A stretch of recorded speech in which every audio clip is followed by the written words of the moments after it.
नमस्कार, मैं हूं आपके साथ सौरभ और आप देख रहे हैं सेंट्रल न्यूज। सीमांचल दौरे पर पहुंचे केंद्रीय गृह मंत्री अमित शाह ने राष्ट्रीय सुरक्षा और सीमा प्रबंधन को लेकर बड़ा संदेश दिया है। एक सार्वजनिक कार्यक्रम को संबोधित करते हुए उन्होंने स्पष्ट कहा कि भारतीय जनता पार्टी की ओर से अपने सीमांचल से किए गए वादों को याद दिलाने आया हूं। आपको बता दूं कि देश से और सीमांचल से घुसपैठियों को हटाना केवल चुनावी मुद्दा नहीं, बल्कि मोदी सरकार का दृढ़ संकल्प है। उन्होंने जोर देकर कहा कि देश की सुरक्षा से किसी भी प्रकार का समझौता नहीं किया जाएगा और घुसपैठियों की पहचान कर उन्हें चुन चुनकर देश से बाहर किया जाएगा। अपने संबोधन में गृह मंत्री ने बताया कि सीमांचल क्षेत्र में जल्द ही विशेष अभियान चलाकर अवैध घुसपैठियों को चिन्हित किया जाएगा। उन्होंने कहा कि सीमा से जुड़े इलाकों में सुरक्षा व्यवस्था को और मजबूत करने के लिए मल्टी लेयर सुरक्षा सिस्टम विकसित किए जा रहे हैं। मजबूत इंटेलिजेंस नेटवर्क, तकनीकी निगरानी और स्थानीय नागरिकों के सहयोग से सीमा सुरक्षा को और भी प्रभावी बनाने का काम किया जाएगा। गृह मंत्री अमित शाह ने खुली सीमाओं को सुरक्षा के लिहाज से चुनौतीपूर्ण बताते हुए कहा कि जहां फेंसिंग होती है वहां निगरानी आसान होती है, लेकिन खुली सीमाओं पर अतिरिक्त सतर्कता की आवश्यकता होती है। उन्होंने सीमा सुरक्षा बलों और एसएसबी अधिकारियों को तस्करी रोकने, घुसपैठ पर नियंत्रण और सुरक्षा समन्वय बढ़ाने के निर्देश भी दिए। वहीं गृह मंत्री ने भारत नेपाल सीमा सड़क योजना के तहत लगभग 554 किलोमीटर लंबी बॉर्डर रोड निर्माण की स्वीकृति की जानकारी देते हुए कहा कि इससे सुरक्षा बलों की आवाजाही तेज होगी और निगरानी क्षमता मजबूत होगी। साथ ही सीमा से 10 किलोमीटर के भीतर किए गए अवैध अतिक्रमणों को हटाने की कार्यवाही भी तेज की जाएगी। जवानों की आधुनिक प्रशिक्षण व्यवस्था पर भी विशेष जोर दिया गया।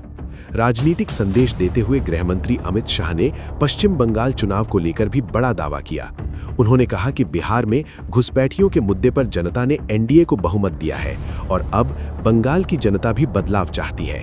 उन्होंने विश्वास जताया कि बंगाल में बीजेपी की सरकार बनने के बाद सबसे पहले सीमा क्षेत्रों में बाड़बंदी का कार्य पूरा किया जाएगा और अवैध घुसपैठ पर निर्णायक और जबरदस्त कार्रवाई होगी।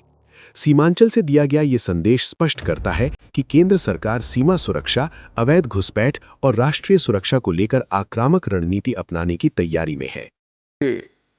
सीमांचल के क्षेत्र में आया हूं, तब मैं बिहार की जनता को भी कहना चाहता हूं कि हमने चुनाव में बिहार की जनता को वादा किया था कि हम बिहार को घुसपैठियों से मुक्त करेंगे। घुसपैठियों से मुक्ति से मतलब सिर्फ मतदाता सूची से नाम हटाना नहीं, हम कृतनिश्चयी है कि एक एक घुसपैठिए को भारत की भूमि से चुन चुन कर भारत के बाहर भेजने का कार्यक्रम करेंगे। और भारतीय जनता पार्टी स्पष्ट कर देना चाहती है, मेरी सरकार भी स्पष्ट करना चाहती है कि वादा चुनावी वादा नहीं। नरेंद्र मोदी सरकार का ये दृढ़ संकल्प है कि पूरे देश को हम घुसपैठियों से मुक्त करेंगे और पूरे सीमांचल क्षेत्र में ये शुरुआत कुछ ही समय में होने जा रही है। मैं खुद चुनाव के वक्त 4 दिन सीमांचल में रहा था, हर जिले में गया हूं और ये वादा किया है जनता को कि हम पूरे सीमांचल को घुसपैठियों से मुक्त करें। आमतौर पर नेताओं के वादे जनता को याद कराना पड़ता है, मगर आज मैं सीमांचल की जनता को मेरा वादा याद कराने आया हूं, क्योंकि मुझे सीमांचल की जनता का सहयोग चाहिए।